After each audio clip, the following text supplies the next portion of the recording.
Hello everyone. Welcome back to Financial Path, where we break down complex financial topics and help you make smarter decisions for your money. It's been over 100 days since President Trump began his second term on January 20th, 2025. In this short period, his administration has already shaken up the global stage.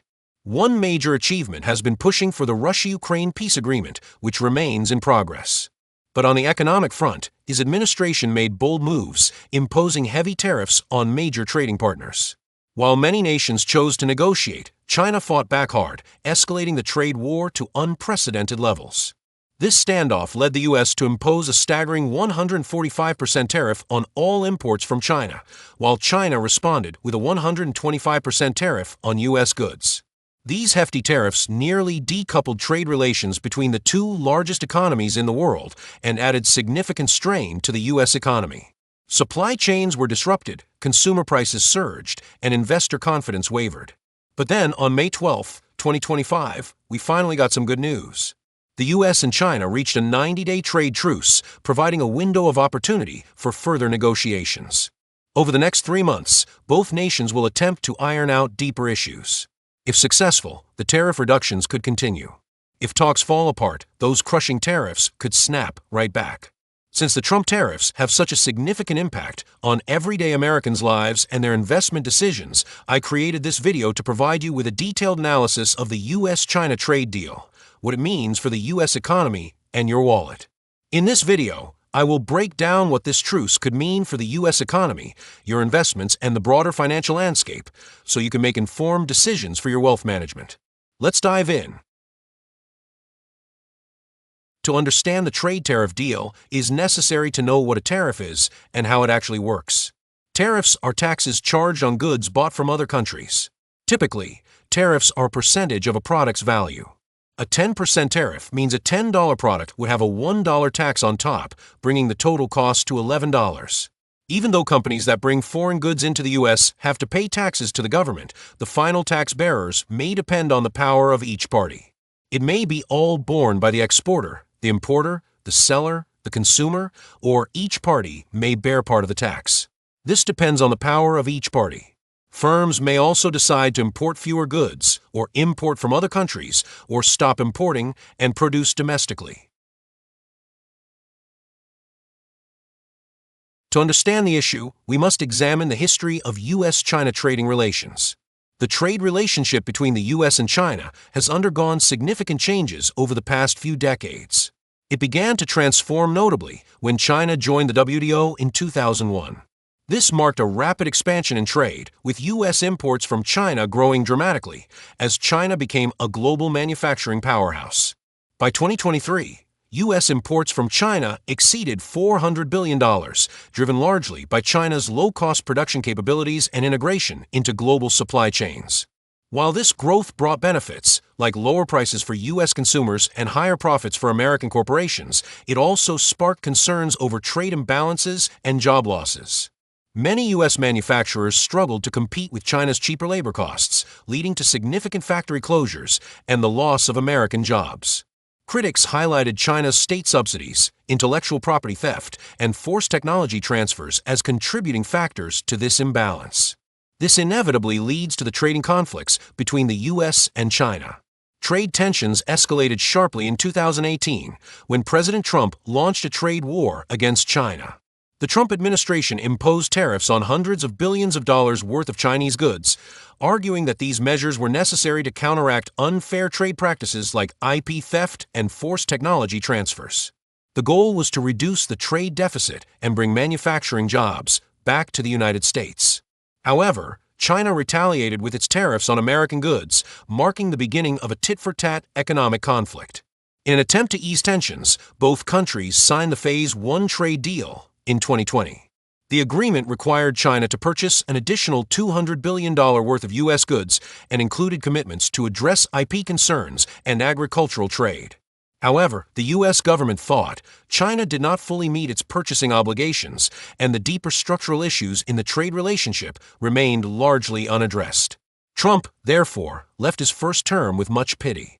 Even though President Biden continued many of Trump's tariff policies, expanded tariffs on certain Chinese technologies, and introduced export controls, restricting China's access to advanced technologies such as semiconductors and AI components. Many trading issues were still unresolved, and trade tensions between the U.S. and China continually escalated. When Trump returns for his second term, he swears he will change all of these. Trump says tariffs can resolve these and will encourage U.S. consumers to buy more American-made goods, increase the amount of tax raised, and lead to huge levels of investment. He wants to reduce the gap between the value of goods the U.S. buys from other countries and those it sells to them. The Trump administration also wants to use the levies to punish China for unfair trade practices. Trump argues that America has been taken advantage of by cheaters and pillaging foreigners. Trump thinks a new fair trading order can only be established by tariffs as a measure rather than a goal to bring job opportunities back to the U.S., and the U.S. can become stronger. Then, since April 2, 2025, Trump announced a universal 10% baseline tariff on all imports to the U.S., with some nations, including China, being subjected to higher rates. China retaliated with its tariffs, and a ratcheting up of taxes ultimately led to the U.S. imposing a 145% tariff on Chinese imports on April 9, 2025. Beijing had a 125% levy on some U.S. goods as retaliation. However, on May 12, 2025, good news suddenly came out. The U.S. and China agreed to a 90-day tariff reduction. This temporary pause of high tariffs provides transitory relief for both countries and provides a window for further negotiation. To understand its significance, let's look at what actually changed. The truce was signed in Geneva on May 12, 2025, reversing much of that escalation. Tariffs on Chinese goods were slashed from 145% to 30%, significantly reducing the cost burden for American importers. For consumers, this means the potential for lower prices on everyday items, including household goods, technology, and textiles. China also agreed to lower its tariffs on American products from 125% to 10%. This is expected to benefit American farmers and manufacturers who had struggled with limited access to the Chinese market during the height of the trade war. According to the United States Trade Representative, U.S. agricultural exports to China could increase by nearly 40% over the next year if these new tariffs hold steady. Beyond tariff cuts, the agreement also addressed non-tariff barriers. China agreed to temporarily suspend its export restrictions on rare earth materials crucial for technology and green energy production. Before the truce, China controlled roughly 80% of the global rare earth supply, and its export curbs had strained global industries heavily dependent on these materials. In addition, China hinted at reconsidering its blacklisting of American firms, a move that could facilitate smoother business operations and expanded market access for U.S. technology companies. However, it's crucial to understand that this agreement is only a 90-day truce. Both sides now have 3 months to negotiate deeper issues like intellectual property rights, technology transfer, and market access, which have been major sticking points for years. The big question is, will this 90-day window be enough to turn a temporary pause into a long-term solution? The immediate impact of a U.S.-China trade truce is already being felt across different sectors of the U.S. economy. One of the first places where changes are noticeable is in consumer prices. With tariffs on Chinese goods dropping from 145% to 30%, many expensive products are seeing price adjustments. Electronics, clothing, and household items are expected to become more affordable for American consumers. According to a recent National Retail Federation survey, major retailers plan to pass these savings on to customers, potentially lowering prices by as much as 15% on select items. The stock market also reacted positively to the news. On the very day the truce was announced, the Dow Jones Industrial Average surged over 1,000 points, signaling renewed investor confidence. Analysts believe reduced trade tensions may lead to a more stable business environment, encouraging investment and expansion in sectors like manufacturing and technology.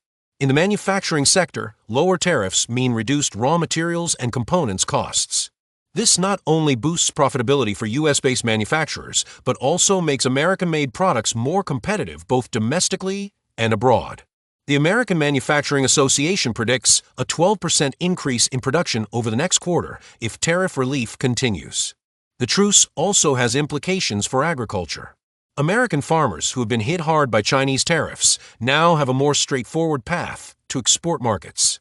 With Chinese tariffs slashed to just 10%, U.S. soybeans, corn, and wheat are expected to become more competitive. While these immediate effects are promising, it's important to remember that this is just the first step. The 90-day negotiation window could either solidify or disrupt these gains if talks falter. The real challenge for the U.S.-China trade truce lies in its long-term sustainability. While the tariff reductions and non-tariff suspensions provide short-term relief, deeper issues remain unresolved. Intellectual property theft, technology transfers, and state subsidies for Chinese companies are still major concerns for the U.S. Even though some experts hint that all the signs suggest the Trump administration wants to avoid another stock market meltdown and is determined to get more preliminary deals across the finish line, many experts are skeptical that the 90-day negotiation window will be enough to address these underlying issues. We should feel that the current situation is very similar to the trade war of 2018 and the Phase 1 agreement of 2020. At that time, also after a period of trade war, the U.S. and China signed a trade deal that called for resolving the trade war and outlined the protection for U.S. trade and commitments from the Chinese government to reform some of its trade practices in many fields. In the agreement, China also commits to purchasing an additional $200 billion worth of U.S. goods and services in 2020 and 2021. However, China failed to live up to the amount for many reasons. So, in the next 90 days, 3 situations will possibly appear. First, China agrees to most or all of the requirements set by the U.S., so the U.S. and China can reach an agreement within the next 90 days. The opportunity of the result is very low due to the lesson learned by the U.S. in the Phase 1 deal of 2020. This time, the U.S. administration should know that a simple agreement can effectively guarantee the agreed-upon goal to be achieved effectively. Then, the second situation may be possible. To ensure that the items in the agreement are fulfilled, the U.S. must negotiate with China cautiously and add many, detailed, additional protective penalty clauses. If this happens, it will necessarily prolong the negotiating time if the U.S. administration finds that the Chinese government is sincere in the agreement. After all, many situations and conditions will be considered and included in the agreement. Therefore, the 90-day trade truce may be extended to reach the final deal. However, there could be a third situation occurring. That is, the U.S. negotiators put forward conditions that are considered to be unacceptable by China. Then both sides refuse to go ahead with the negotiation anymore. Then the 90-day trade truce ends and the tariff war resumes. In my opinion, the second situation should have more possibilities, as this will benefit both sides in the long term if everything can be resolved through negotiation. However, the situation is complex and everything can happen. No matter which situation occurs, individual investors should always stay informed, react to external economic changes, and make appropriate long-term decisions. The tariff truce between the U.S. and China is more than just a diplomatic or political agreement. It is a significant economic shift. The immediate stabilization of trade tensions reduces uncertainty for American businesses. Reduced tariffs could ease the inflation pressure. These will allow the Fed to hold interest rates steady or even consider gradual increases if economic indicators show stronger growth. Fed Chairman Jerome Powell stated during a press briefing the stabilization of international trade relations is a positive development for the U.S. economy and could impact our monetary policy outlook. If the Fed follows this policy, it will stabilize your wallet value and prevent your investments from fluctuating dramatically, reducing the risk of your wealth shrinking. This stabilization will also benefit your retirement accounts for 401k and stock portfolios. With reduced tariffs, everyday items like electronics, home appliances, and clothing are expected to become more affordable. This means your purchasing power increases, and so does your wallet value.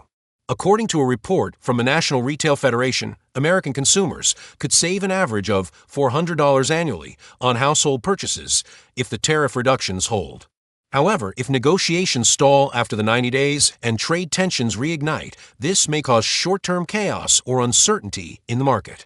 The short-term fluctuation may be reflected in the economic data, especially in consumer and business sentiment indices, and may lead the market to misunderstand it as an economic downturn or recession. Then, the Fed may have to adjust its stance, potentially shifting back to rate cuts to stabilize the economy. This short-term market shakeup will risk your wallet, and your wealth may be badly affected. The U.S.-China trade truce is a significant step toward easing economic tensions, but is not a final solution. The next 90 days of negotiations will be crucial. If both sides can resolve key issues like intellectual property and technology transfers, this could mark a lasting shift in global trade dynamics. If not, the markets could face renewed uncertainty. However, from the lesson in the Phase 1 deal of 2020, we know that the 90-day period may be just the beginning, and there may be a long and challenging journey ahead, or the 90-day tariff truce may be just an illusion to us. For now, the truce brings optimism for lower prices, stronger markets, and potential growth in your investments. But who knows what could happen in the future?